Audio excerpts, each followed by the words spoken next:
বাসর রাত হলো সকল নরনারীর জন্য একটা বিশেষ রাত, কিন্তু এই রাতটা মনে হয় আমার জন্য না। রাতুল আমাকে এক প্রকার ধাক্কা দিয়ে ঘরে ঢুকিয়ে দিল। আমি রুমে গিয়ে দেখি মৌ বিয়ের সাজে বসে আছে। মনে মনে ভাবছি মৌ হয়তো বিছানা থেকে নেমে এসে আমাকে সালাম করবে, কিন্তু হলো ঠিক তার উল্টো। মৌ বলল, এই শোন, এই বিয়ে তো আর সিরিয়াস ভাবে করিনি, তাহলে এত ভালো করে বাসর সাজানোর কি দরকার ছিল? মৌয়ের কথায় আমার তো মনটা ভেঙে চুরমার হয়ে গেল। বিয়ের সাজে আরো কিছুক্ষণ দেখতে ইচ্ছে করছিল মৌকে, কিন্তু আমি খুব ভালো করে বুঝতে পারলাম খুব গরম লাগছে। অনেক ভারী ভারী ড্রেস পরেছে তার মাঝে। আমি এর আগে মৌয়ের জন্য এক সেট ড্রেস কিনেছিলাম গিফট করার জন্য, কিন্তু ভয়ে আর দিতে পারিনি। আজকে সেটা এনে দিলাম মৌকে। এই নাও ধরো। কি এটা?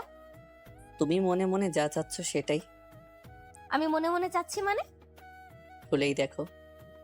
মৌ প্যাকেট খুলে বলল, ধন্যবাদ তোমাকে, খুব গরম লাগছে এই ড্রেসে। থাকো তুমি রুমে, আমি ফ্রেশ হয়ে কাপড় চেঞ্জ করে আসি। আচ্ছা যাও। মৌ ফ্রেশ হয়ে আসলো। কিরকম যেন লাগছে আমার নিজের বাসায়। নিজের ঘরে মৌকে দেখে খুব লোভ হচ্ছে। মৌ ফ্রেশ হয়ে এসে বলল, আচ্ছা ঘুমিয়ে পড়ো। আমি যখন বিছানায় উঠতে যাচ্ছিলাম তখন মৌ বলল, এই এখানে কেন, সোফায় গিয়ে ঘুমাও। সোফায় কেন? কারণ আমি তোমাকে এখনো স্বামী হিসেবে মানি নাই। তাও আমি সোফায় ঘুমাতে পারবো না। তোমার সমস্যা হলে তুমি ঘুমাও। আচ্ছা বিছানায় ঘুমাও, কিন্তু মাঝখানে একটা কোল বালিশ দেওয়া থাকবে। তারপর আমি আর মৌ ঘুমিয়ে পড়লাম। পরের দিন খুব ভোরে আমার ঘুম ভাঙলো। পাশে তাকিয়ে দেখি মৌ এখনো ঘুমিয়ে আছে। ওকে ঘুমন্ত অবস্থায় দেখতে খুব মায়াবী লাগছে। বিশেষ করে ওর ঠোঁট দুটো আমাকে আকৃষ্ট করছে। আমি আর কিছু না ভেবেই 4 ঠোঁট এক করে দিলাম। আহ, জীবনের প্রথম চুম্বন। হঠাৎ করে মৌ আমাকে ধাক্কা মেরে ফেলে দিল। মৌয়ের ঘুম ভেঙে গিয়েছে। বিছানা থেকে উঠতেই, রবিউল, আমি এটা তোমার থেকে আশা করিনি। তুমি কিভাবে এটা করতে পারলে? আমি তোমাকে খুব ভরসা করতাম। বলেই মৌ কান্না করা শুরু করলো। আমিও হা হয়ে গেলাম। এভাবে মৌ আমাকে থাপ্পড় দিবে এটা আশা করিনি। পুরো 4টা থাপ্পড় দিয়েছে। আমি তো এখনো গাল ধরে আছি। সরি, কান্না করো না প্লিজ, আমাকে ক্ষমা করে দাও। আমি তোমাকে ক্ষমা করতে পারবো না। আমি তোমার থেকে এসব ভাবিনি। আচ্ছা, কি করলে তুমি আমাকে ক্ষমা করবে বলো তুমি? তোমাকে আমি কখনোই ক্ষমা করব না, কিন্তু আমি তোমার সাথে থাকতে পারি কিছু শর্তের উপর। যদি তুমি শর্তগুলো মেনে নাও তাহলে আমি তোমার সাথে থাকবো, আর না হলে আমি বাসা ছেড়ে চলে যাব। সারা উল্টো বিপদে পড়লাম। দেখা যায় এখন মৌ যদি বাসা ছাড়ে তাহলে আমার কপালে খারাপই আছে। ওর বাবা মা আমাকে ছাড়বে না, উল্টো তখন অপহরণের মামলা খেয়ে যাব। মৌয়ের শর্ত মানা ছাড়া কোনো উপায় নাই। আচ্ছা, আমি তোমার শর্তগুলো মেনে নিব, তবু তুমি কোথাও যেও না। আচ্ছা শোনো তাহলে, আমার শর্তগুলো: 1, ভুলেও আমাকে কখনো স্পর্শ করতে পারবে না। 2, আমার উপর কোনো অধিকার খাটানো যাবে না। 3, আমার স্বাধীনতায় কোনো হস্তক্ষেপ করা যাবে না। আর এই 3 শর্ত তোমার মানতেই হবে। ধুর, কিসের শর্তের কথা বলছে? কি হলো, কথা বলছো না কেন? আচ্ছা, মেনে নিলাম তোমার শর্তগুলো। ওকে, কিন্তু মনে রেখো এটাই তোমার শেষ এবং প্রথম সুযোগ। একবারের জন্য যদি ভুলে যাও এইসব, তাহলে ওই দিনই শেষ দেখবে আমায়, আর আমার চেহারাও তুমি দেখবে না। আচ্ছা। তারপর ফ্রেশ হয়ে বাহিরে আসলাম। তখন রাতুল এসে বলল, কিরে দোস্ত, কেমন মারলি বিড়াল? দাঁত চেপে রাগ কন্ট্রোল করলাম। উত্তর হিসেবে একটা হাসি দিলাম। আমি জানি আমার ব্যথা। না পারছি কান্না করতে, না পারছি হাসতে। পুরো মাঝ সাগরে ফেসে আছি। বিয়ের 3 দিন পার হয়ে গিয়েছে, এখনো মৌ রেগে আছে। সব আত্মীয় স্বজন চলে গিয়েছে। বাসা এখন একদম ফাঁকা হয়ে গিয়েছে। কিন্তু একটা বিষয় আমি বুঝতে পারি না, মৌ খুব ভালো ব্যবহার করছে আমার আব্বু আম্মুর সাথে। অল্পতেই একদম আপন করে নিয়েছে আব্বু আম্মুকে। এমন ভাব নিয়ে থাকে যেন মৌ এই বিয়েতে অনেক খুশি। এই মেয়েকে চেনা অসম্ভব। আমি আম্মুকে বললাম, আম্মু আমি কলেজে যাব। এই রবিউল, বলো। মৌকে নিয়ে কলেজে যা। আচ্ছা যাচ্ছি। মৌকে নিয়ে বাইকে করে কলেজের দিকে রওনা দিলাম। আজকে বাইক নিয়ে সরাসরি মৌয়ের কলেজের ভেতরে চলে গেলাম। মৌকে বাইকে দেখেই ওর কিছু বান্ধবী এগিয়ে আসলো কথা বলার জন্য। কিরে, তুই এতদিন কলেজে আসিস নাই কেন? আর সাথে কে উনি? তোর কি লাগে? কলেজে আসিনি এই অসুস্থতার জন্য, আর ওর সাথে তোদের পরিচয় করিয়ে দেই। ওর নাম রবিউল, আমার কাজিন লাগে। আর রবিউল এর আমার বান্ধবী ঝুমা, সাথী আর প্রিয়া। কাজিন বলাতেই মেয়েগুলো একটু আহ্লাদি সুরে আমার সাথে কথা বলা শুরু করলো। প্রিয়া নামের মেয়েটা তো সরাসরি ফেসবুক আইডি চেয়ে নিল। মৌ একটু বিরক্তই হলো বটে। এক প্রকার জোর করেই মৌ ওর বান্ধবীদের নিয়ে চলে গেল। আমি তাকিয়ে দেখছি মৌকে, কিন্তু কিছু দূর যাওয়ার পর ঘটলো আরেক ঘটনা। প্রিয়া নামের মৌয়ের বান্ধবীটা আবার আসলো আমার কাছে। আমি কি তোমাকে তুমি করে বলতে পারি? বলেন। আমি তুমি করে বললে তোমারও আমাকে তুমি করে বলতে হবে। আচ্ছা, তুমি কি কিছু বলবে? বলবো।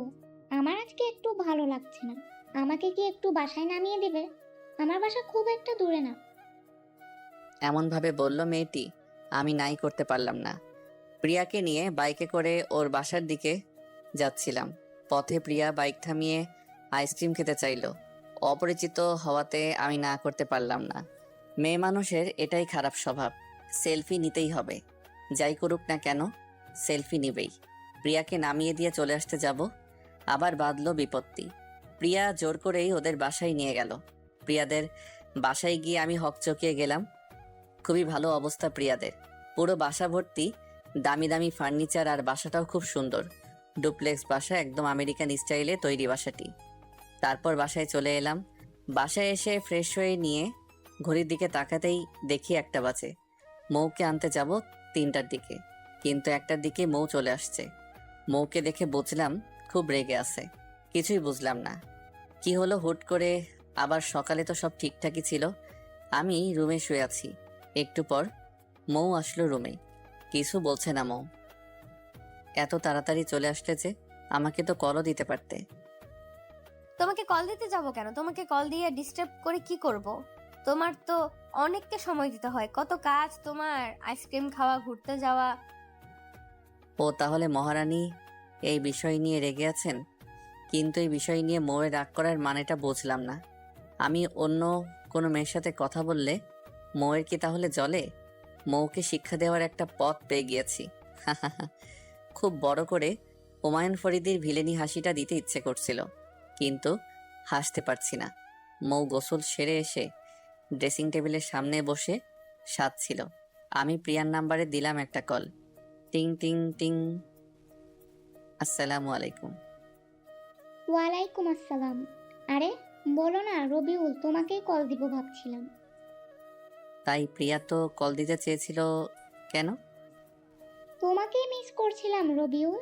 জানো তুমি এত ভালো মানুষ, কে এত সঙ্গ দিতে পারো, সেটা আজকে তোমার সাথে সময় না কাটালে বুঝতে পারতাম না। আরে প্রিয়া, কি যে বলো তুমি। তুমিও অনেক ভালো, বুঝলে? কত তাড়াতাড়ি আমার সাথে মিশে গেলে। হুট করে মৌ আমার হাত থেকে ফোনটা কেড়ে নিয়ে দেয়ালে আছাড় মারল। ফলে যা হওয়ার তাই। আমার সাধের ফোনটা কয়েক টুকরো হয়ে গেল। আমি মাত্র 3 মাস আগে কতগুলো টাকা দিয়ে কিনেছিলাম ফোনটা। কি হলো এটা? মৌ, তুমি আমার ফোন ভাঙলে কেন? খুব ঠান্ডা মাথায় কথাগুলো মৌকে বললাম। মৌ কিছুই বলতে পারছে না, একদম চুপ করে আছে। আমি নিজেও জানি এই প্রশ্নের কোনো সঠিক উত্তর মৌয়ের কাছে নেই। মৌ চুপ করে না থেকে আমার কথার উত্তর দাও। সরি। সরি শুনতে চাইনি আমি তোমার থেকে। তোমার কাছে উত্তর চেয়েছি। কোন অধিকারে তুমি আমার উপর অধিকার দেখাও? তোমার প্রিয়ার সাথে কি, সেটা বলো তো আমায়। কিছু না, আর থাকলেও তো তোমার কিছু হওয়ার কথা না। ও আমার ক্লাসমেট, তুমি ওর সাথে কখনো কথা বলবে না। আর কেমন কথা বললে মৌ? এটা বুঝলাম না।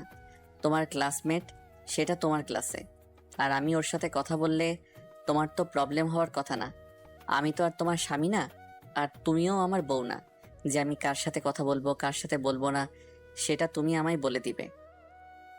কথাগুলো একটু কঠিনভাবেই বললাম। মৌয়ের খুব লাগলো, সেটা স্পষ্টই বুঝতে পারলাম।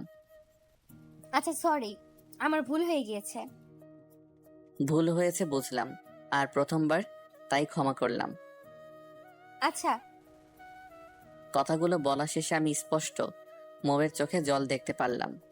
ল্যাপটপ দিয়ে আবারও প্রিয়ার সাথে কথা বলা শুরু করলাম। মেয়েটাকে যেমন ভাবছিলাম তেমন না। খুবই সাধারণভাবেই কথা বলে আর প্রচণ্ড মেধাবী। আর মেধাবী হওয়াটা স্বাভাবিক, মেডিকেলের স্টুডেন্ট বলে কথা। পরের দিন মৌকে কলেজে নিয়ে যাওয়ার সময় ও আমার সাথে যাবে না, একাই যাবে। আমিও বেশি জোর না করে মৌকে একাই যেতে বললাম, কিন্তু মৌয়ের সাথে বাসা থেকে বের হওয়াতে জিজ্ঞাসা করলো, এই তুমি কই যাও? কলেজে যাই। কলেজে যাই মানে? আমি প্রিয়ার সাথে একটু দেখা করব। ও আচ্ছা যাও, আমি আজকে আর কলেজে যাব না। দেখো এখন মৌ কেমন লাগে। এখন আমাকে যখন জ্বালাও তখন আমারও এমন লাগে। এখন একটু নিজে জ্বলো। ওকে, না গেলে? আচ্ছা শোনো, তাহলে তুমি তো ফ্রি আছো এখন, আমার কাপড়গুলো পরিষ্কার করে দিও। আমি একটু প্রিয়ার সাথে মিট করে আসি, আমার বাসায় ফিরতে লেট হবে। মৌ রাগ দেখিয়ে চলে গেল রুমে। মিথ্যেতে কাজ হয়েছে, প্রিয়ার সাথে দেখা করার কোনো কথাই হয়নি। এখন যাব একটু আমার কলেজে, অনেক দিন ক্লাস করিনি, এখন থেকে নিয়মিতই ক্লাস করব। বউ ডাক্তার হবে আর আমি যদি ফেল করি, মানুষে আমাকে নিয়ে রোস্ট করবে আবার। অনেক দিন পর কলেজে আসলাম, কলেজের কেউ আমার বিয়ের কথা জানে না। আমি রাতুলকে আগেই জানিয়েছিলাম বিয়ের কথাটা যেন কেউ না জানে, কারণ মৌ যে মানুষ। বন্ধুরা যদি পার্টি চায় তখন মৌ যদি কারোর সাথে খারাপ ব্যবহার করে, তাই আর কাউকে জানাইনি। কলেজে যেতেই মীরা আসলো কথা বলার জন্য। ওই রবিউল, তোমার নাম্বারটা পাল্টে নিয়েছো আর ফেসবুকে তো হাজার মেসেজ দিলেও সিন করো না। আমাকে এত পর করে দিয়েছো তুমি, আমি কি এতটা অযোগ্য? কি বলবো বুঝলাম না। শোনো মীরা, এসব কিছু না, আমি তোমার যোগ্য না। তোমার দরকার তোমার মতো ছেলে, আর সাগরই তোমার জন্য পারফেক্ট। দয়া করে আমাকে আর নখ দিও না কখনো। এই বলে চলে আসলাম। খুব ভাবছি আর উপরের দিকে তাকিয়ে বললাম, মানুষ মানুষকে ঠকাতে পারে না। যদি তুমি না চাও, হে দয়াময়। সত্যি সৃষ্টিকর্তা আমাদের জন্য আমাদের মতো করেই সব দিয়েছেন, কিন্তু অনেক সময় আমরা ভুল করে ভুল স্থানে কিছু সময় নষ্ট করে ফেলি, কারণ ভালো কিছু তখন আমাদের জন্য অপেক্ষা করছে। তারপর ক্লাস শেষ করে বাসায় চলে আসলাম। বাসায় এসে খেলাম একটা ঝটকা। আমার কোনো কাপড়ই নেই রুমে, গোসলে যাব আমি। কি হলো কিছুই তো বুঝলাম না। সবই তো ঠিক আছে, শুধু নেই আমার কাপড়গুলো। মৌ রুমে নেই। মৌকে খুঁজতে খুঁজতে চলে গেলাম ছাদে। যা দেখলাম তা মোটেও আশা করিনি। সবগুলো কাপড় পরিষ্কার করে দিয়েছে। কেমনে কি কিছুই তো বুঝছি না। মৌ কেন আমার কাপড় পরিষ্কার করেছে? ও নিজেই তো নিজের কাপড় কখনো পরিষ্কার করেনি মনে হয়। আমি বললাম, তুমি কেন এত কাপড় পরিষ্কার করতে গেলে? আমি তো তখন সিরিয়াস বলিনি। আচ্ছা এরপর আর কখনো আমার কাপড় পরিষ্কার করো না। মৌ কিছুই বলল না। আচ্ছা এখন নিচে চলো, ছাদে খুব রোদ, দুপুরে তো খাবারও খাও নাই, চলো নিচে গিয়ে খাওয়া দাওয়া করে নিই। একসাথে খাওয়া দাওয়া শেষ করে নিলাম। মৌ অনেকক্ষণ থেকে চুপ করেছিল, তারপর বলল, তো প্রিয়ার সাথে কেমন ঘুরলে? মৌ তাহলে এই কারণে চুপ করেছিল? আমিও বলে দিলাম, ভালোই। প্রিয়া খুবই মিশুক আর ভালো মেয়ে, তাই না? আমি কেমনে বলবো, তুমিই তো ঘুরছো, সেটা তুমিই ভালো জানো। আরে এমন করে রেগে যাচ্ছ কেন তুমি? তোমার কাছের বান্ধবী, তাই তোমার কাছে জানতে চেয়েছি, তার জন্য এভাবে রিয়াক্ট করার কি আছে? রাগ দেখিয়ে চলে গেল মৌ নিচে। আমিও মৌয়ের পিছু পিছু নিচে চলে আসলাম। যাক, ওষুধে কাজ হচ্ছে। মৌ খুব জেলাস ফিল করছে, কিন্তু কেন জেলাস ফিল করে ঠিক বুঝতে পারলাম না। ও কি আমাকে ভালোবাসে নাকি? খুব ভালোই চলছিল দিনগুলো। মৌয়ের সামনে সবসময় প্রিয়া প্রিয়া করি, আর মৌ সবসময় তেলে বেগুনে জ্বলে ওঠে। 3 মাস হয়ে গিয়েছে আমাদের বিয়ের। হুট করে একদিন মৌ এসে আমাকে 2টো টিকিট দিল। আমি তো কিছুই বুঝলাম না। এটা তো কক্সবাজারের টিকিট। মৌয়ের সাথে সম্পর্কটা আগের চেয়ে ভালো। আর যাই হোক, মৌ এখন আর রাগ করে না আমার উপর, অনেক ভালো ব্যবহার করে এখন মৌ। আমি জানি না ঠিক কী কারণে এত ভালো হয়ে গেল। আর একটা কথা, মৌ এখন আর আমার নাম ধরে ডাকে না, ডাকলেই খুব কম, অনেক সময় ভুল করে বলে ফেলে। ওই ওই বলে বেশি ডাকে। খুব ভালো লাগে মৌয়ের যখন ওই এই বলে আমায় ডাকে। এই শোন, হাপু দিয়ে গিয়েছে এই টিকিটগুলো, আমাদের হানিমুনের ব্যবস্থা করেছেন কক্সবাজারে। আমি এসবের কিছুই জানি না। আমার থেকে না শুনেই সরাসরি টিকিট দিয়ে চলে গেল। এই তুমি বলো, যাবে কি ওখানে, নাকি তোমার প্রিয়াকে ছাড়া কোথাও যেতে পারবে না? আর আমি তো তোমার কেউ না, তো আমায় নিয়ে যাবেই বা কেন? আর মেয়েটা আসলে এক লাইন বেশি বোঝে। নিজেই প্রশ্ন করছে আর নিজেই উত্তর দিচ্ছে নিজের মতো করে। টিকিট যেহেতু কালকের তারিখে কাটা, তাই কালই যাচ্ছি আমরা। তুমি তোমার ব্যাগ গুছিয়ে রেখো, রাতেই সকাল 6টায় বিমানের ফ্লাইট। আব্বু আম্মুর থেকে বিদায় নিয়ে আমরা বাসা থেকে বের হলাম। ঘড়ির দিকে তাকিয়ে দেখি 4:30 বাজে। বাহিরে অনেক কুয়াশা পড়েছে। আমি মৌ হাঁটছি। বাসা থেকে 1 কিলোমিটার হাঁটতে হবে আমাদের। এত সকালে রিক্সা পাওয়া যাবে না রাস্তায়। খুব ভালো লাগছে মৌকে নিয়ে হাঁটতে। খুব ইচ্ছে করছে মৌয়ের হাতটা ধরে হাঁটতে, কিন্তু আমি জানি এটা মৌ যদি শুধু জানতে পারে যে আমি এসব ভাবছি, তাহলে এখনই বাসায় চলে যেতে পারে। আমার অবশ্য খুব ভালোই লাগছিল, মৌকে নিয়ে ট্যুরে যেতে পারছি। 1 ঘন্টার মধ্যেই আমরা পৌঁছে গেলাম। আব্বু সব বুক করে রেখেছিল আগেই আমাদের, তাই আর কোনো ঝামেলা হলো না। হোটেলটা খুবই গোছানো, আব্বুর পছন্দ আছে বলা চলে। ফ্রেশ হয়ে কিছুক্ষণ রেস্ট নিলাম, তারপর মৌকে নিয়ে সমুদ্র পাড়ে চলে গেলাম। মৌ তো সমুদ্র দেখেই দৌড়ে চলে গেল, নেমে পড়ল সমুদ্রে। আমি অবশ্য খুব পছন্দ করি না বাহিরে গোসল করতে, আমি শুধু আমার পা নামিয়েছি সমুদ্রের পানিতে। মৌ বেশ দূরে চলে গিয়েছে। আমি তাকিয়ে তাকিয়ে মৌয়ের লাফালাফি দেখছিলাম। হুট করে মৌ ডুব দিল। 30 সেকেন্ড পার হওয়ার পরও মৌ উঠল না। আমি তো ভয় পেয়ে গেলাম, কেমন যেন আত্মাটা কেঁপে উঠল। সাথে সাথে মৌ মাথা তুলল, আমার দিকে তাকিয়ে দিল হাসি।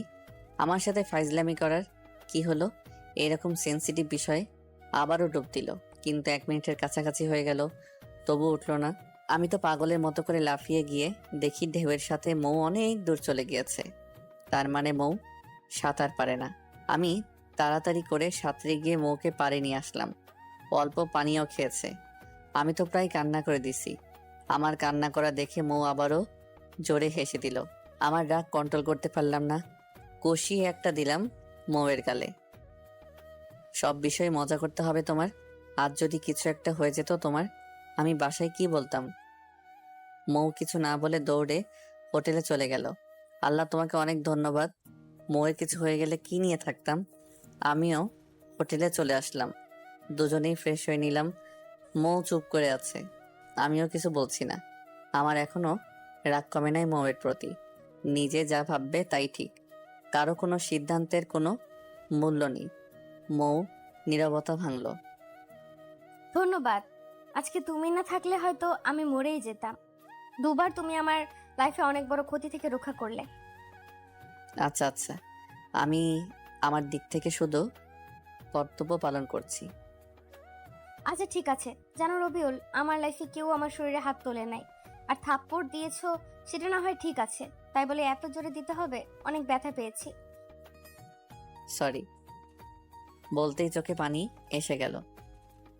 হাই বোকা, তুমি কান্না করছো কেন? পাগল ছেলে, চোখের জল মুছে নাও। সত্যি বলতে মৌকে প্রচন্ড রকমের ভালোবাসি, নিজের থেকেও খানিকটা বেশি। মৌ আমার আধারে ডুবন্ত ক্যারিয়ারটাকে আলোর দিকে এনেছে। আমাকে আমার থেকেও বেশি বোঝে মেয়েটা। আজ 2 মিনিট দেরি হলেই চিরতরে হারিয়ে ফেলতাম আমার ডক্টর আপুকে। ছি, আমার ডক্টর ওটাকে জ্যোৎস্নায় আকাশটা ছেয়ে গিয়েছে। মৌকে নিয়ে খুব সমুদ্র পাড়ে যেতে ইচ্ছে করছে। আমার অনেক স্বপ্ন ছিল আমার প্রিয় মানুষটার সাথে সমুদ্র পাড়ে বসে রাত পার করে গল্প করা।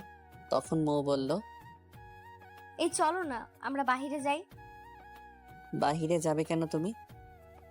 দেখো কত সুন্দর জ্যোৎস্না, এতগুলো টাকা খরচ করে আসলাম আমরা, এখন কি রুমে বসেই পার করে দিব সময়গুলো?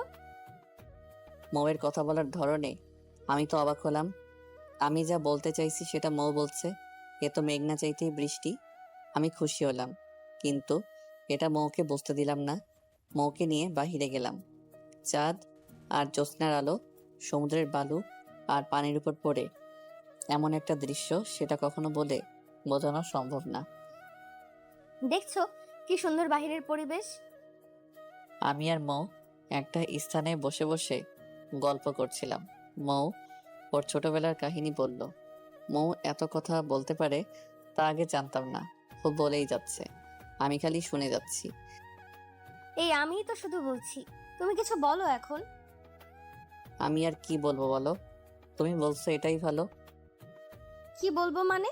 তুমি তো কবিতা পারো, রাতুল আমায় বলেছে। আমার একটা কবিতা শোনাও না, আবৃত্তি করে, তোমার নিজের লেখা। কি আর করবো, ইচ্ছে না থাকা সত্ত্বেও আমার লেখা একটা কবিতার মতো কিছু একটা শোনানোর চেষ্টা করলাম মৌকে।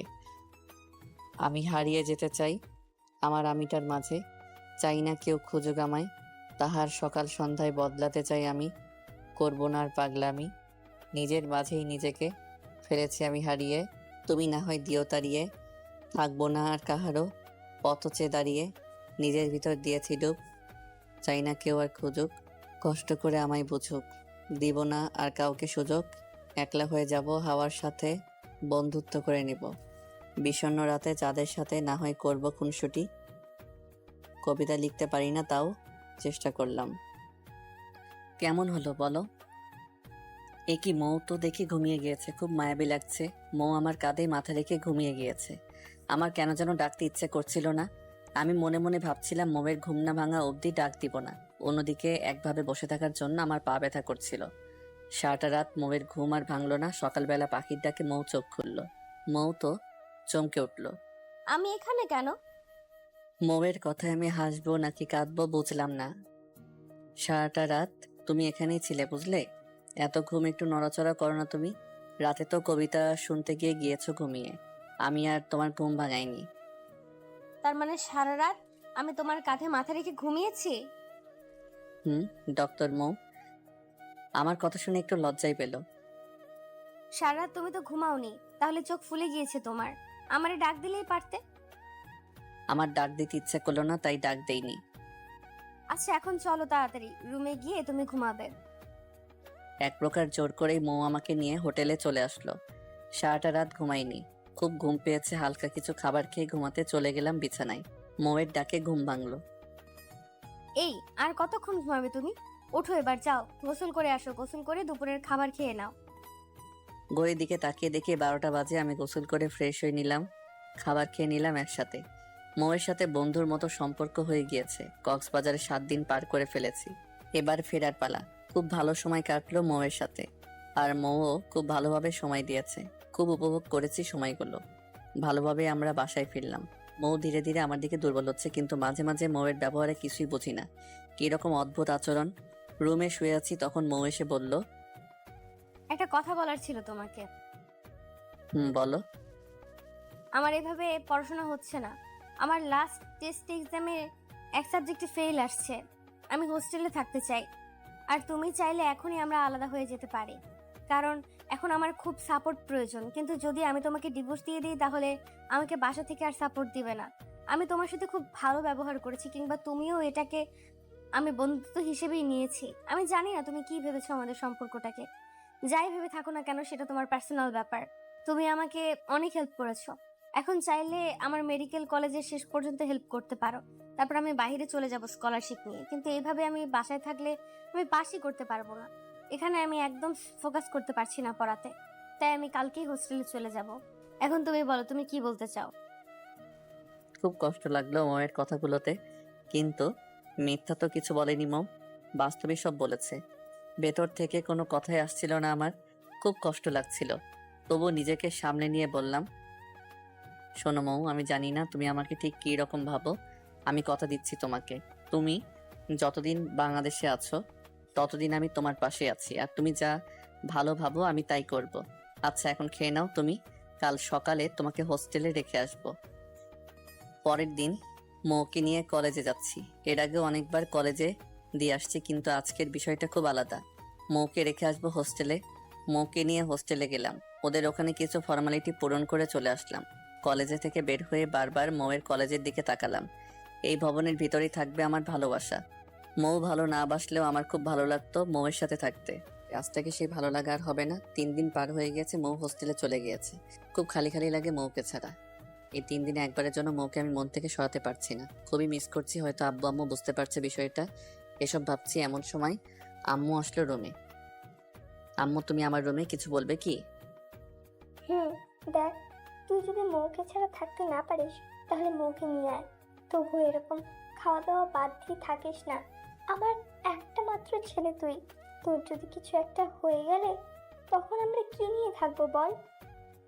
খুব খারাপ লাগলো, আম্মুর কথায় সত্যি ঠিক বলছে।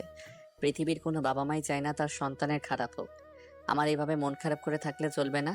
আমি যেমন মৌকে ভালোবাসি, তেমন আমার বাবা মা আমাকে ভালোবাসে। আমি কারোর জন্য আর তাদেরকে কষ্ট দিতে পারবো না। দেখ রবিউল, আমি কোনো দিন বলিনি তোকে তোর এটা করতে হবে, তুই এটা হবি, কিংবা আমাদের কোনো সিদ্ধান্ত তোর উপর চাপিয়ে দেইনি। তুই কি করবি সেটা তোর উপর, কিন্তু আমি আর তোর বাবা চাই তুই শুধু নিজের খেয়াল রাখ, বাকিটা তোর ইচ্ছে।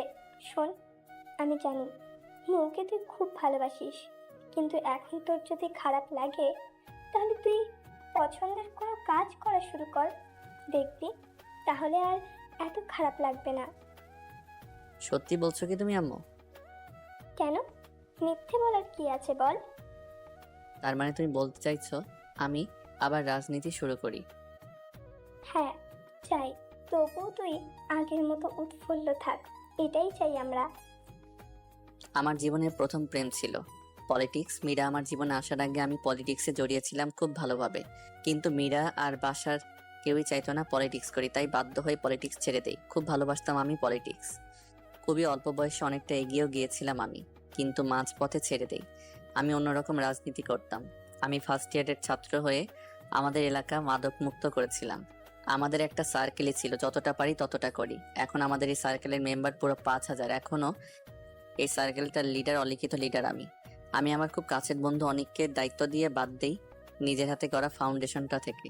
আমি যখন আমাদের ফাউন্ডেশন পরিচালনা করতাম তখন মাত্র 400 ছেলে ছিল আমাদের সার্কেলে। ভার্চুয়ালি পরিচালনা হতো আমাদের ফাউন্ডেশন। আমি দায়িত্ব ছাড়ার পর আমাকে আর কেউ দেখেনি আমাদের ফাউন্ডেশনে। আমার নাম ছিল শুভ্র। এই নামটা আমার বন্ধু অনেক দিয়েছিল।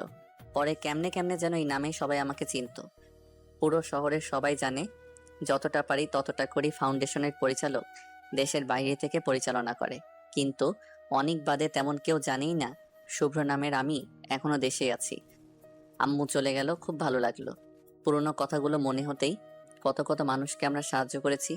ইস, মুহূর্তগুলো কতই না শান্তির ছিল। ফোন বের করে অনেককে কল দিলাম। কয়েক সেকেন্ড রিং হওয়ার পরই রিসিভ করলো।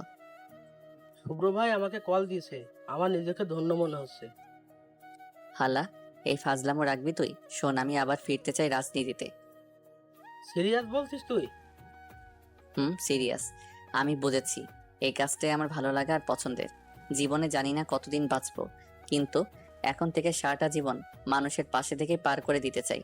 শোন, তুই কালকে আমাদের সার্কেলের সবার হাতে একটা মিটিং রাখ, আমাদের কলেজেই মিটিং রাখ। আচ্ছা দোস্ত, তাহলে কালকে কি হরতাল দিয়ে দিব পুরো শহরে? কিসব পাগলের মতো কথা বলছিস? সাধারণ মানুষের ক্ষতি করে কি হবে? তুই শুধু ব্যবস্থা কর আর আমাদের গ্রুপে পোস্ট করে দে। সবাইকে আসতে হবে তো এমন না, যারা কাছে ও ফ্রি আছে তারা আসলেই চলবে। আচ্ছা রাখছি আমি তাহলে। পরের দিন আমি সকালবেলা পাঞ্জাবি পরে অনেকের সাথে কলেজে গেলাম। গিয়ে যা অবস্থা হলো তাতে আমি হকচকিয়ে গেলাম। কমপক্ষে 3,000 পোলাপান এসেছে। পুরো শহরে হইচই পড়ে গিয়েছে। গাড়ি চলাচল অফি বলা চলে মোটামুটি। অনেকটা ভিড় ভেদ করে মঞ্চে উঠলাম আমি আর অনেক ছোট একটা বক্তব্য দিয়ে আমাকে পরিচয় করিয়ে দিল। আমি মাইক্রোফোন হাতে নিতেই সবাই পাগলের মতো অবস্থা হয়ে গেল। অনেক খুশি হয়েছে আমাকে দেখে। সবাই বুঝতে পারলো সেটা আমি। নিজের অজান্তেই চোখের জল এসে পড়লো। মনে মনে ভাবলাম সবার জন্যই ভালোবাসা রেখেছেন আল্লাহ, আমার জন্য ভালোবাসাগুলো হয়তো এই পাগলদের কাছেই রেখেছে। খুব সার্থক মনে হলো নিজেকে। আমি কিছু কথা বলে কিছু কাজ করার কথা বললাম সবাইকে। কাজের বিবরণ গ্রুপে জানানো হবে। খুব ভিড় পড়ে যাচ্ছিল, তাই আমি আর আমাদের জনসভা বেশি টাইম না রেখে শেষ করে দিলাম। বাসায় চলে আসলাম। বাসায় এসে রাতে একটু ফেসবুকে গিয়ে দেখি আমার বক্তব্যটা পুরো ভাইরাল। অল্প সময়ে 1 মিলিয়ন ভিউ। হারামিটাই এই কাজটা করেছে। আমি শিওর সন্ধ্যার পর থেকে কমপক্ষে 200 কল রিসিভ করেছি আমি। সবারই এক কথা, আমি শুভ্র ছিলাম। কাছে থেকেও কেউ বুঝে নেই। হুট করে মোয়ের নাম্বার থেকে কল আসলো। আসসালামু আলাইকুম। ওয়ালাইকুম সালাম। তুমি শুভ্র? একটাবার বলতে তো পারতে। আচ্ছা বলনি, ঠিক আছে। সত্যি তোমার এই ফাউন্ডেশন খুব ভালো। আমি নিজেও এই ফাউন্ডেশনের মেম্বার। আজ গিয়েও ছিলাম সভায়। মানুষের ভিড়ে হয়তো দেখতে পারোনি। তোমার মতো মানুষের সাথে বন্ধুত্ব হয়ে আমি সত্যিই সার্থক। ভালো থেকো আর সাবধানে নিজের খেয়াল রেখো। আমিও তেমন কিছু না বলে রেখে দিলাম। মৌ চলে গিয়েছে আজ 2 মাস পুরো হলো। খুব স্বাভাবিক হয়ে গিয়েছি আমি। এখন খুব একটা মনে হয় না মৌয়ের কথা। ঠিক মনে হয় না বললে ভুল হবে। মনে হলেও আগের মতো এখন আর খারাপ লাগে না। সত্যি বলতে এই পৃথিবীতে সবারই নির্দিষ্ট জায়গা আছে, যেখানে প্রত্যেক মানুষই ভালো, সেই জায়গাটাই। এখন এটাই মেনে নিয়েছি আমি। মৌয়ের হৃদয়টা আমার জন্য আসল জায়গা না, আমার জন্য এই রাজনীতি ভালো। বাসায় বসে বসে আমার পোষা বেড়ালটার সাথে কথা বলছিলাম, এমন সময় ভূত দেখার মতো চমকে গেলাম। মৌ ব্যাগপত্র নিয়ে দাঁড়িয়ে আছে। এ কি, তুমি এভাবে এখানে কেন? মানে কি বলছো তুমি? আমার সেমিস্টার শেষ, 15 দিন কলেজ অফ এবং হোস্টেলও অফ থাকবে। তা আমি এখানে না থেকে কি কোথায় যাব? ও আচ্ছা, যাও ফ্রেশ হয়ে নাও। মৌ একটু শুকিয়ে গিয়েছে, হয়তোবা হোস্টেলের খাবার ঠিকভাবে খেতে পারে না। আমার বিষয়টা নিয়ে খুব একটা খারাপ লাগলো না, কারণ এই পৃথিবীতে অনেকেই আছে যারা দুবেলায় যে খাবার খায়, আর আমরা সেই খাবারগুলো নষ্ট করছি নিয়মিত। হুট করে ফোনে কল আসলো রাতুলের। হ্যালো দোস্ত, আমার বাসা, আমি তো শেষ। আরে কি হয়েছে বলবি তো? আমার খুব বিপদ, তুই একটু তাড়াতাড়ি করে পুরান বিল্ডিংয়ে চলে আয়। বলেই কল কেটে দিল। কেমনটা লাগে? পুরো কথা না বলেই কল কেটে দিয়েছে। বাইকটা বের করে চলে গেলাম রাতুলের বলা স্থানে। গিয়ে দেখি তেমন কিছুই না, কেউ নেই। হুট করে দেখি রাতুলকে একটা চেয়ারে বসিয়ে রাখা হয়েছে, কিন্তু রাতুলকে রশি দিয়ে বাঁধা রয়েছে। কেমন যেন রহস্য রহস্য মনে হচ্ছিল, কিছুই বুঝতে পারলাম না। হুট করে কে যেন আমাকে পেছন থেকে একটা কাপড় দিয়ে মুখ চেপে ধরলো। আমার চোখ কেমন যেন বন্ধ হয়ে আসছে, শত চেষ্টা করেও চোখ খুলতে পারছি না। মনে হচ্ছে শত বছরের ঘুম আমার চোখে ভর করেছে। চোখ খোলার পর নিজেকে একটা বদ্ধ ঘরে আবিষ্কার করলাম। কিছুক্ষণ ডাকাডাকি করেও কারো সারা শব্দ পেলাম না, কোনো কিছুই বুঝতে পারছিলাম না কে হতে পারে এসবের পেছনে। আমি যে রুমটায় আছি, ঘরটা একটা বিল্ডিং এর রুম। রুমটার দরজা অনেক ভারী, লোহার তৈরি, কোনো জানালা নেই বললেই চলে। হঠাৎ করে একটা ফোনে কল আসলো। আমি তো অবাক হয়ে গেলাম, এটা তো আমার ফোন না, কার ফোন তাহলে এটা? রিসিভ করলাম কলটা, ওপাশ থেকে একটা মেয়ের কণ্ঠ ভেসে আসলো। আমি তো কল্পনাও করতে পারছি না এসবের পেছনে তাহলে মীরার হাত। কি অবস্থা মিস্টার রবিউল? সরি, এখন তো তুমি রবিউল না, লিডার শুভ্র। তা কেমন লাগলো লিডার আমার ম্যাজিকটা? ছি মীরা, তুমি এরকম একটা কাজ করবে এটা আমি আশা করিনি। তুমি এতটা ছোট একটা কাজ করতে পারবে আমি কখনোই ভাবিনি। আচ্ছা, ভাবতে পারোনি, এখন ভেবে নাও। কি ভাবো তুমি আমাকে? তাসকিনকে দিয়ে তোমার সাথে কয়েকবার দেখা করার চেষ্টা করছি, কিন্তু তুমি আমাকে ইগনোর করেছো। এখন দেখাও তোমার ইগনোর। হাজার হাজার ফলোয়ার তোমার, এখন তারা কেউ তোমার কাছে আসবে না আমি ছাড়া। এখন তোমার কোনো উপায় নেই, তুমি যদি আমার কথা মেনে না নাও তাহলে আমি তোমাকে ছাড়বো না। এখানেই তোমার বাকিটা জীবন পার করতে হবে। কি চাও তুমি ঠিক আমার কাছে বলো। আমি তোমার সম্পর্কে সব জানতে পেরেছি, তুমি মৌ নামের মেডিকেল স্টুডেন্টকে বিয়ে করে নিয়েছো। আরে আমি কম কি ছিলাম ওই মৌয়ের থেকে? আমার থেকে কোন দিক থেকে বেশি এগিয়ে মৌ? আমার তোমাকে চাই, যে কোনো মূল্যে আমার তোমাকে চাই। আর আমি যতদূর জানি মৌ তোমাকে ভালোবাসে না, তাই আমি এটাই চাই তুমি মৌকে ছেড়ে দিয়ে আমাকে বিয়ে করো। আর যদি তুমি এতে রাজি হও তাহলে আমি তোমাকে এখনই ছেড়ে দিব। তোমার পাশে দেখো একটা ডিভোর্স পেপার আছে, সেটা তুমি একটা সাইন করে দাও। কি রাজি তুমি আমার সত্ত্বে?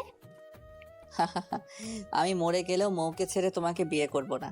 আমি তোমাকে বেঈমান ভেবেছিলাম, এখন আমি খুব ভালো করে বুঝতে পারছি তুমি একজন অসুস্থ মানুষ। তোমার বিবেক বুদ্ধিও নষ্ট হয়ে গিয়েছে।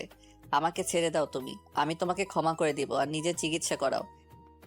তোমার থেকে রবিউল আমি এত কথা শুনতে চাইনি। তুমি কি আমার সত্ত্বে রাজি? হ্যাঁ না সোজা বলো। না না না, যতদিন আমার দেহে প্রাণ থাকবে ততদিন আমার উত্তর না থাকবে। বলার সাথে সাথে মীরা কলটা কেটে দিল। খুব ক্ষুধা লাগছে, এখানে আটকা পড়ে আছি, একদিন পার হয়ে গিয়েছে। খুব ক্ষুধা লেগেছে। হঠাৎ করে খেয়াল করে দেখলাম জানালার মতো যেখানে লোহার রড দেওয়া আছে সেখানেই প্যাকেটজাত কিছু খাবার আর পানির বোতল রয়েছে।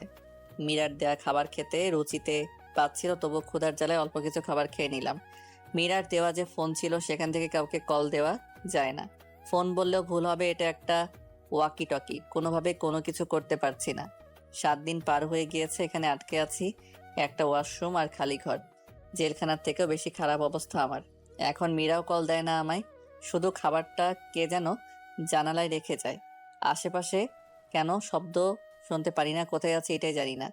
আস্তে আস্তে ভেতর থেকে কেমন যেন দুর্বল হয়ে যাচ্ছি। জেগে জেগে স্বপ্ন দেখি, মাঝে মাঝে মৌয়ের সাথে কথাও বলি। কোনোভাবেই কিছু করতে পারছিলাম না। মীরা যে এতটা সাইকো হবে এটা কখনো ভাবিনি। খুব অসহায় লাগছে নিজেকে, কিছুই করার নেই। কয়েকবার দেয়ালও ভাঙার চেষ্টা করেও সেটা পারিনি। খুবই শক্ত দেয়ালগুলো। আমি নিচের ফ্লোরে দাগ করে রাখি তারিখ আর সময় হিসাব করার জন্য। 15 দিন পার হয়ে গিয়েছে। মীরার কল আসলো আবার ওয়াকি টকিতে। তো কেমন কাটছে আপনার দিনকাল? আপনার সিদ্ধান্তে কি কোনো পরিবর্তন হয়েছে? না, আমি তো তোমাকে আগেই বলেছি আমি মরে গেলেও তোমাকে বিয়ে করা কিংবা মৌকে ছেড়ে দিতে পারবো না। ওকে ওকে, তাহলে তুমি থাকো। আমি তোমাকে না পেলে অন্য কেউ পেতে দিব না। তুমি ওখানেই মরে পড়ে থাকো। আমি আবার 1 মাস পর কল দিব। তখনও যদি না করো তাহলে আবার কল দিব 2 মাস পর। আমিও দেখবো তুমি ঠিক কতটা পারো নিজের জিদ ধরে রাখতে। Good bye mister Rabiul. কলটা কেটে দিল মীরা। নিজেই হয়তো নিজেকে এখন আর চিনতে পারছি না। অনেকটা পাগলি হয়ে গিয়েছি। মৌকে এখন রোজ দেখতে পাই, কথা বলি। আমার অবচেতন মন ভেবেই নিয়েছে এখানেই বাকিটা জীবন পার করে দিতে হবে। আমাকে কেউ মুক্ত করতেও আসবে না। আর আমি এখানেই বন্দি অবস্থায় মারা যাব। 1 বছর হয়ে গিয়েছে। হয়তোবা আব্বু আম্মু সবাই ভেবেই নিয়েছে আমাকে মেরে ফেলা হয়েছে। মৌ হয়তো আমাকে ভুলে গিয়েছে। আর মৌ তো আমাকে ভালোবাসিনি। তো আর মনে রাখবেই কতদিন? আমার সার্কেলটাকেও খুব মিস করি। আর 4 দিন হলো খাওয়া বাদ দিয়ে দিয়েছি। ক্ষুধায় এখন ঠিকমতো বসেও থাকতে পারি না। খাবার ঠিকই আনি আমি, কিন্তু সেগুলো খাই না। আর বাঁচতে চাই না, এইভাবেই মরে যেতে চাই। বন্দি অবস্থায় বেঁচে থাকার কোনো ইচ্ছে নেই আর। এখানে থেকে মরতে চাইলে না খেয়ে মরতে হবে ধীরে ধীরে। হয়তো আর 4-5 দিন বাঁচবো। খুব কষ্ট হচ্ছে নিজের মৃত্যুকে নিজের কাছে আসতে দেখে। কত স্বপ্ন ছিল মৌকে নিয়ে, সমাজকে নিয়ে, সব শেষ হয়ে যাবে। শরীরের অবস্থা খুব খারাপ। তখন আমার রুমের এক কোণায় চোখ গেল। দেখি একটা মাকড়সা ঝুলে রয়েছে। ওপরে ওঠার চেষ্টা করছে কিন্তু পারছে না। অনেকক্ষণ চেষ্টা করতে করতে অবশেষে মাকড়সা উপরে উঠাতে সক্ষম হলো। এটা দেখে আমার মনে একটা প্রশ্ন জাগলো। আমি তো এখান থেকে বের হওয়ার জন্য বলতে গেলে কোনো রকম চেষ্টাই করি নাই। না, আমাকে এখান থেকে বের হতে হবে এই সংকল্প করলাম। চেষ্টা না করলে কিছুই তো আর ফিরে পাওয়া যাবে না। 5 দিন হয়ে গিয়েছে। পানি এবং খাবার কোনোটাই মুখে তুলিনি। 5 দিন না খেয়ে থাকার জন্য শরীর যথেষ্ট দুর্বল হয়েছিল। আমি ধীরে ধীরে খাওয়া দাওয়া করে 10 দিনে সুস্থ হয়ে গেলাম। এখন আর নিজেকে দুর্বল মনে হয় না। নিজেকে খুব শক্ত করেছি। মাথা খাটিয়ে বুদ্ধি বের করার চেষ্টা করছি কিভাবে কি করা যায়। হঠাৎ করে এর মাঝে মীরার কল আসলো। কি হলো রবিউল? তুমি কি এখনো আগের মতোই জিদ ধরে থাকবে নাকি আমার শর্তগুলো মেনে নেবে? মীরা, আমি তোমাকে আগেই বলেছিলাম। আমি এক কথা একবারই বলেছি, আমি মরে যাব তবু তোমার শর্ত মেনে নিব না। যদি পারো তাহলে আমার জন্য নুডলস পাঠিয়ে দিও। খুব নুডলস খেতে ইচ্ছে হয়েছে। যাক, বছর পার হওয়ার পর তুমি কিছু আমার কাছে চাইলে ওকে পাঠিয়ে দিব। বলেই কলটা কেটে দিল। রাতের খাবারে জানালায় আমি একটা প্যাকেট দেখতে পেলাম। আমি তাড়াতাড়ি করে প্যাকেট এনে খুললাম। যা ভেবেছিলাম তাই। খুশিতে আমার মনটা ভরে গেল। এইখানে বন্দি হওয়ার পর আজকেই কোনো বিষয়ে আমার ভালো লাগলো। কি ভাবছেন আমি নুডলস দেখে খুশি হয়েছি? আরে না, আমি ভেবেছিলাম যদি কোনোভাবে নুডলস আনানো যায় খাওয়ার জন্য তাহলে 1 বা 2 কাঁটা চামিচ থাকতে পারে সাথে খাওয়ার জন্য। হলো তাই। মীরা আমার জন্য যে নুডলস পাঠিয়েছে সেখানে 2 চামিচও দিয়েছে খাওয়ার জন্য। আর এই চামিচ 2টি আমার কাজে দিবে।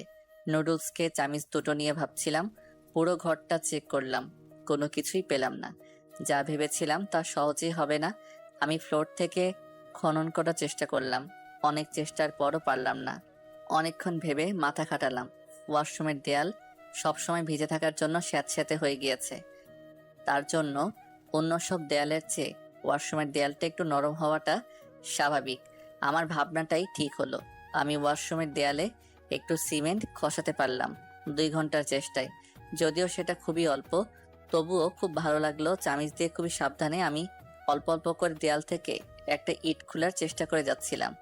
10 দিন পর আমি দেয়ালের একটা ইট খুলতে সক্ষম হলাম। যদিও ইট খোলার পর একটা ভয়ও কাজ করছিল, কারণ কোনোভাবে যদি মিম জানতে পারে তাহলে আমার এই পরিকল্পনায় হয়তো পানি ঢেলে দিবে মীরা। ইটটা আমি আবারও দেয়ালের মাঝে ঢুকিয়ে রাখলাম, যেন কেউ খুব সহজে না পৌঁছে দেয়াল ভাঙার চেষ্টা করা হচ্ছে। পুরো 2 মাস পার হয়ে গিয়েছে। আজকের একটা ইট খুলতে পারলে আমি দেয়াল দিয়ে বাইরে যেতে পারবো। কিন্তু ভেতর থেকে যতটা বুঝতে পারলাম এটা কোনো বাসার ভেতরের একটা ঘর, কিন্তু জায়গাটা আমি কোনোভাবে চিনতে পারছি না। যেহেতু এখান থেকে বের হলে যে আমি একদম মুক্ত হতে পারছি না, তাই আমি রাতে বের হওয়ার প্ল্যান করলাম। সন্ধ্যার মাঝে আমি বের হওয়ার জন্য যতটা দেয়াল ভাঙার প্রয়োজন ছিল ততটা আমি করে ফেলেছি। এখন শুধু অনুমান করে অপেক্ষা করছি মধ্যরাতের। আমি মধ্যরাতে বের হওয়ার জন্য অপেক্ষা করছি। হঠাৎ করেই ইলেকট্রিসিটি চলে গেল। সাথে সাথে আমি বের হয়ে পড়লাম। বের হয়ে অনুমান করেই দিনে যতটা খেয়াল করে রেখেছিলাম ঠিক সেই দিকে যাওয়া শুরু করলাম। কিছু দূর যাওয়ার পর একটা দেয়াল পড়ল, অনেক উঁচু দেয়াল। সেটা কিছুটা বুঝতে পারলাম। অন্ধকারে ভালোভাবে কিছু বুঝতে পারলাম না। যে কোনো সময় ইলেকট্রিসিটি চলে আসতে পারে। আমি অন্ধকারে মানুষের কথা শুনে বুঝতে পারছি এখানে অনেকেই আছে। অন্ধকারে হঠাৎ করে আমি একটা গাছের স্পর্শ পেলাম, খুব বড় একটা গাছ। আমি এর আগে কোনোদিন গাছে উঠিনি। কোনো উপায় না পেয়ে অনেক কষ্ট করে গাছে উঠলাম। যতটা সম্ভব আমি উপরে উঠে পড়লাম, কারণ আমাকে এখান থেকে বের হওয়ার জন্য ভোর পর্যন্ত ওয়েট করতে হবে। হালকা হালকা পরিষ্কার হচ্ছে চারপাশ। আমি অস্পষ্টভাবেই বুঝতে পারলাম এই গাছের একটা ডাল ধরেই আমি বাইরে যেতে পারবো, কিন্তু আর একটু পরিষ্কার হতেই আমার মাথা ঘুরে গেল। এটা তো ছোটখাটো মিলিটারি ক্যাম্পের মতো অবস্থা। বড় বড় রাইফেল নিয়ে পুরো বাসায় 20 জনের মতো ঘোরাঘুরি করছে। আমি তাড়াতাড়ি করে দেয়ালটা টপকে নিলাম। দেয়াল পার হয়েও আমি গাছের ডালে ছিলাম। গাছটা সত্যি অনেক বড়। আর একবার ভেতরে তাকাতেই তো আমার চোখ আটকে গেল। এখানে মীরা কি করছে? তার মানে এইসব কিছুর সাথে মীরার সম্পর্ক রয়েছে। এখন এসব হিসাব মিলিয়ে কোনো কাজ হবে না। আমি দেয়ালের সাপোর্ট নিয়ে বাইরে বের হয়ে আসলাম। চারদিকে ফাঁকা, আশেপাশেও বাড়ি নেই। আমি যতটা সম্ভব দ্রুত দৌড়াতে লাগলাম। প্রায় 3 কিলোমিটার যাওয়ার পর আমি হাইওয়ে দেখতে পেলাম। আমি কয়েকটা বাস থামানোর চেষ্টা করলাম, কিন্তু আমার চেহারা দেখে হয়তো সবাই আমাকে পাগল ভাবছে, তাই কেউ সাহায্য করতে চাইছে না। অনেক কষ্টের পর একটা সিএনজি পেলাম। সিএনজিওয়ালাকে অনেক বুঝিয়ে বলার পর আমাকে কাছের একটা বাস স্ট্যান্ডে নামিয়ে দেওয়ার জন্য রাজি করলাম। আমি সিএনজিতে থাকা অবস্থায় সিএনজি চালকের থেকে ফোন নিয়ে সরাসরি মৌয়ের নাম্বারে একটা কল দিলাম। মনে মনে খুব ভয় পাচ্ছিলাম আমি, যদি রিসিভ না করে তাহলে মামাকে ভাড়া দিব কেমনে। কপাল ভালো ছিল আমার, রিসিভ করলো মৌ কলটা। আসসালামু আলাইকুম, কে বলছেন? ওয়ালাইকুম আসসালাম, আমি রবিউল। রবিউল, তুমি তুমি বেঁচে আছো? তাহলে আমি জানতাম তুমি মরতে পারো না। শোনো মৌ, আমি খুব ঝামেলায় আছি, আর তুমি আমার কথা এখন কাউকে বলো না। শুধু কিছু টাকা পাঠিয়ে দাও এই নাম্বারে, আমি তোমাকে সব বলছি। শোনো, তুমি এখন কই আছো? আমি তো তোমার বাসাতেই আছি। আচ্ছা শোনো, তাহলে তুমি আব্বু আম্মুকে বলো আমার কথা, কিন্তু তোমরা 3 জন বাদে যেন কেউ না জানে যে আমি বেঁচে আছি বা তোমাদের সাথে যোগাযোগ করছি। মৌ টাকা পাঠিয়েছে। আমি ওই সিএনজিওয়ালাকে সরাসরি আমার বাসায় আসলাম। কেউ দেখেনি আমায়, আর দেখলেও চিনবে না। আমি গাড়ির আয়নাতে নিজেকে দেখে চমকে গিয়েছি, আর অন্য কেউ তো আরও চিনার কথা না। বাসায় এসে ভালোভাবে ফ্রেশ হয়ে নিলাম। অনিককে একটা কল দিলাম। শোনো অনিক, আমি রবিউল বলছি। আমি তোকে যা বলি চুপচাপ মন দিয়ে শোনেক। আমার কি হয়েছিল, কোথায় ছিলাম, এসব বলার সময় এখন নেই। তুই কাউকে কিছু না জানিয়ে আমার বাসায় চলে আয় তাড়াতাড়ি। 30 মিনিট পরই অনিক চলে আসলো। এসে আমাকে জড়িয়ে ধরে কান্না করে দিল। তুই ঠিক আছিস, এটাই অনেক রে। জানিস খুব চিন্তা করেছি আমি। আমি খুব ভালো করে জানতাম তোর কিছুই হয়নি। এখন বল কিসের জন্য ডেকেছিস? শোন, আমি অনেক বড় একটা মিশনে নামতে যাচ্ছি। হয়তো এখানে লাইফ রিস্ক আছে, কিন্তু এটা না করতে পারলে আমাদের দেশটা অনেক ক্ষতি হয়ে যাবে। আমি অনিককে সব খুলে বললাম। অনিক সব শোনার পর বলল, তাহলে এখন তুই ঠিক কি করতে চাস? পুলিশকে জানিয়ে দিবি? পুলিশকে জানিয়ে দিলে আমাদেরই বিপদ হতে পারে, কারণ মীরার আব্বুর হাত অনেক লম্বা হতে পারে।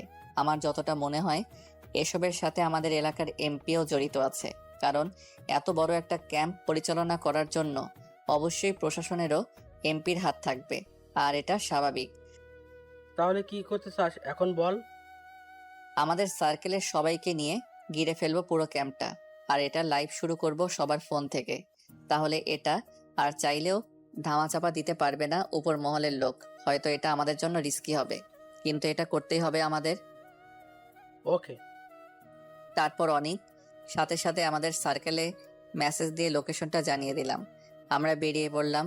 আমি হয়তো ভাবছি মানুষ ততটা আসবে না, কিন্তু ভুল ছিল আমার ধারণা। একটা মানুষও মনে হয় বাদ নিয়ে আসার জন্য।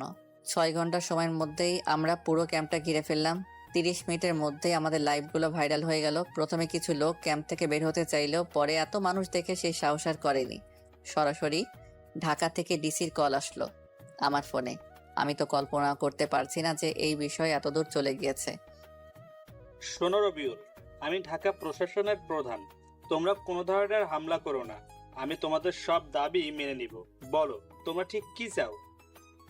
ধন্যবাদ স্যার, আপনি নিজে বিষয়টাকে গুরুত্ব দিয়েছেন। আমরা এটাই চাই। এখানে ভেতরে যা করা হবে সব লাইভ দেখানো হবে। আর এই কর্মকাণ্ডের পেছনে যে দায়ী থাকবে, সে যত বড় মাপের লোক হোক না কেন, তাকে যেন কোনো প্রকার ছাড় দেওয়া না হয়। ওকে, আমি তোমার সব শর্ত মেনে নিলাম। তোমাদের জন্য আমি নিজে আসছি হেলিকপ্টার নিয়ে। আমি নিজে থাকবো পুরো মিশনে তোমাদের সাথে। 1 ঘন্টার মাঝেই ডিসি স্যার এসে পড়ল। সাথে সাথে আরো অনেক র্যাব ও আর্মি আসলো। আমি গুনতে না পেলেও খুব ভালো করে বুঝতে পারলাম কম করে 300 র্যাব আর আর্মি আসছে। হাতে হ্যান্ডমাইক নিয়ে ওয়ার্নিং দিয়ে ভেতরে সবাইকে আত্মসমর্পণ করার জন্য নির্দেশ দেওয়া হলো, কিন্তু ভেতর থেকে কোনো সাড়া পাওয়া গেল না। তাই র্যাব প্রথমে গেটটা ভেঙে ফেললো। এখন আস্তে আস্তে ভেতরে যাওয়ার পালা। র্যাব ও আর্মি বাহিনী ভাগ হয়ে সামনে ও পেছন দিক থেকে আক্রমণ করার প্ল্যান করেছে। সামনে থেকে র্যাব সবাইকে ব্যস্ত রাখছে, আর পেছন থেকে আর্মি অ্যাটাক করবে। অল্প সময়ের মধ্যে সবাইকে কোণঠাসা করে দিল র্যাব ও আর্মি বাহিনী। বেশ কিছুক্ষণ গোলাগুলিও হলো, লাইভ সব দেখানো হচ্ছিল। সবাই তখন আত্মসমর্পণ করে দিয়েছে। হঠাৎ করে মীরা একটা পিস্তল বের করে মৌয়ের উদ্দেশ্যে গুলি ছোড়ে। মীরা এরকম কিছু করতে পারে এটা আমি আগেই ভেবেছিলাম। আমি মৌকে সাপোর্ট দিতে ওকে টান দিয়ে সরিয়ে দিলাম। মীরার পিস্তল থেকে গুলিটা বের হয়ে আমার পাদর ছিদ্র করে বের হয়ে গেল। এক মুহূর্তের জন্য সব স্লো মোশন ভাবে দেখতে পাচ্ছিলাম। এক মুহূর্তের মধ্যে সব শেষ। আমার শরীর থেকে অনেকটা রক্ত ছিটে মৌয়ের শরীরে ফিনকি দিয়ে পড়লো। এখন যদি আমি মরেও যাই, আমার কোনো আফসোস থাকবে না। চোখের সামনে সবকিছু ঝাপসা হয়ে যাচ্ছে। আস্তে আস্তে চেষ্টা করেও চোখ খুলে রাখতে পারলাম না। চোখ খোলার পর নিজেকে আমি হসপিটালে আবিষ্কার করলাম। হসপিটালে আমাকে আনা হয়েছে। মৌ, আব্বু, আম্মু সবাই পাশে বসে আছে। আমার বুকে লাগা গুলিটা কোনো বিপজ্জনক জায়গায় না গেলে শুধু হাড় বেদ করে বের হয়ে গিয়েছে, যার জন্য এবারের মতো আমি বেঁচে গেলাম। আমি মোটামুটিভাবে সুস্থ হওয়ার পর বাসায় চলে আসলাম। কিন্তু এর মাঝে আমি কয়েকবার কথা বলেছি মৌয়ের সাথে। মৌয়ের থেকে জানতে পারি আমাদের গ্রুপটাকে সরকার থেকে পুরস্কৃতও করা হবে। মীরার বাবা ও মীরা এই চক্রের মূল হোতা। সাথে আমাদের এমপিও জড়িত ছিল। সবাই এখন জেলে আছে। কর্মটাই এমন, কর্মের ফল না চাইলেও ভোগ করতে হয়। বিপুল পরিমাণ মাদক ও অস্ত্র জব্দ করা হয়েছে। সবকিছু স্বাভাবিক হয়ে গিয়েছে। এত কিছুর পরেও মৌয়ের আচরণ আগের মতোই আছে। আমিও কিছু বলিনি। আমি আমার মতো পলিটিক্স নিয়ে খুব ভালো আছি। আমি বাসায় আসার পর মৌ আবারও হোস্টেলে চলে গিয়েছে। আমিও কোনো কিছু মৌকে বলিনি। দেখতে দেখতে মৌয়ের মেডিকেল ক্যারিয়ারের আজকে শেষ দিন। মেডিকেল কলেজে অনুষ্ঠান হবে, হয়তোবা বড় ধরনের। মীরা ও ওর বাবাকে ধরিয়ে দেওয়ার পর থেকে আমার জনপ্রিয়তা আরও অনেক বেড়ে যায়। এখন অনেক বড় বড় লোকদের সাথে উঠা বসা। মৌয়ের কলেজের প্রিন্সিপাল নিজে আমাকে ইনভাইট করেছেন, কিন্তু মৌ যেখানে আমাকে কিছু জানায়নি, তাই আমিও যেতে চাই না। হুট করে আমার ফোনটা কেঁপে উঠল। ফোনের দিকে তাকিয়ে দেখি মৌ কল দিয়েছে। আসসালামু আলাইকুম। ওয়ালাইকুম আসসালাম। কেমন আছো রবিউল? আছি বেশ। তুমি তো ভালোই আছো। আমাদের কলেজে আজকে বিদায়ী সম্বর্ধনা, কলেজ জীবনের শেষ দিন। তুমি একটু আসবে কি? কেন জানি না করতে পারলাম না, রাজি হয়ে গেলাম নিজের অজান্তেই। মৌ আজকে একটা নর্মাল ড্রেস পরেছে, খুবই ভালো লাগছে ওকে। পুরো কলেজ থেকে সেরা 3 জনের নাম ঘোষণা করা হলো। মৌ প্রথম হয়েছে, হওয়াটাই স্বাভাবিক। মৌ নিজের পড়াশোনার জন্য সব করতে পারে, আর সেটার ফল মৌ আজকে পেল। একজন সফল ডাক্তারের জীবনী এরকম হওয়াটাই স্বাভাবিক। মৌকে একটা স্মারক ও একটা গোল্ড মেডেল দেওয়া হলো পুরস্কার হিসেবে। সাথে কিছু বলার জন্য মাইক্রোফোনটা মৌকে দেওয়া হলো। মৌ মাইক্রোফোনটা হাতে নিয়ে বলা শুরু করলো। উপস্থিত স্যার, অনুষ্ঠানের অতিথিবৃন্দ, আমার সহপাঠী ও স্নেহের ছোট্ট ভাই ও বোনেরা, সবাইকে আমার পক্ষ থেকে আন্তরিক সালাম। আসসালামু আলাইকুম। আমি খুবই সাধারণ একজন মানুষ। সবার মতোই আমার সব কিছু আজকে আমার এই জায়গায় আসার জন্য আমাকে অনেক পরিশ্রম করতে হয়েছে, তাতে জাত চেপে সব সহ্য করে নিয়েছি। কিন্তু সব কিছুর উপরে আমার পাশে ছিল একজন মানুষ। ওই মানুষটা আমাকে এতটা সাপোর্ট দিয়েছে যে আমি সব বাধা জয় করতে পেরেছি এবং আমার সমস্ত কৃতিত্ব আমি তাকেই দিচ্ছি। সবাই তখন চিৎকার করে জিজ্ঞাসা করে জানতে চাচ্ছে সেই মানুষটা কে। হ্যাঁ, আজ আমি সব বলে দিব। চুপ করেন একটু। সবার মাঝেই নীরবতা, সবাই চুপ করে আছে শোনার জন্য। মানুষটা কে, যার জন্য একজন মেডিকেল ছাত্রী পুরো বাংলাদেশের ভেতর প্রথম হয়ে সেই কৃতিত্ব একজন মানুষকে দিচ্ছে। সে মানুষটা আর কেউ নয়, আমার স্বামী। আমি অনেক পুরুষ দেখেছি জীবনে, কিন্তু আমার জীবনে আমার বাবার থেকেও আমি বেশি ভালোবাসা পেয়েছি। যার কাছে আমি সবচেয়ে বেশি নিরাপদ, সে আমার হাজবেন্ড। খুব বেশি ভালোবাসি। বলেই কান্না করে দিল মৌ। সবাই পরিচয় জানতে চাইছিল মৌয়ের থেকে। মৌ কান্না থামিয়ে আবার বলা শুরু করলো, সেই মানুষটা এই অনুষ্ঠানেই আছে। বলেই আঙ্গুলটা তুলে দিল আমার দিকে। আমাকে তো সবাই চিনে, নতুন করে মৌ আমাকে স্বামী হিসেবে পরিচয় করিয়ে দেওয়ার পর মানুষ পাগল হয়ে গেল যেন। আমি অনেক কষ্টে মঞ্চে গেলাম। মৌ তার গলা থেকে মেডেলটা নিয়ে আমাকে পরিয়ে দিয়েই জড়িয়ে ধরলো আমাকে। আমি তো লজ্জায় যেন মরে যাচ্ছিলাম। সবাই হাততালি দিয়ে শুভেচ্ছা জানাচ্ছিল। অনেক শব্দের মাঝেও মৌয়ের বলা ভালোবাসি রবিউল কথাটা আমি ঠিকই শুনতে পেলাম। মৌকে নিয়ে রিকশায় করে বাসায় ফিরছি। আমার হাতটা খুব শক্ত করে ধরে আছে মৌ, খুব শক্ত করে। আমি মনে মনেই বলে ফেললাম, অবশেষে সিনিয়র ডাক্তার আপু যখন বউ, হা হা হা হা হা।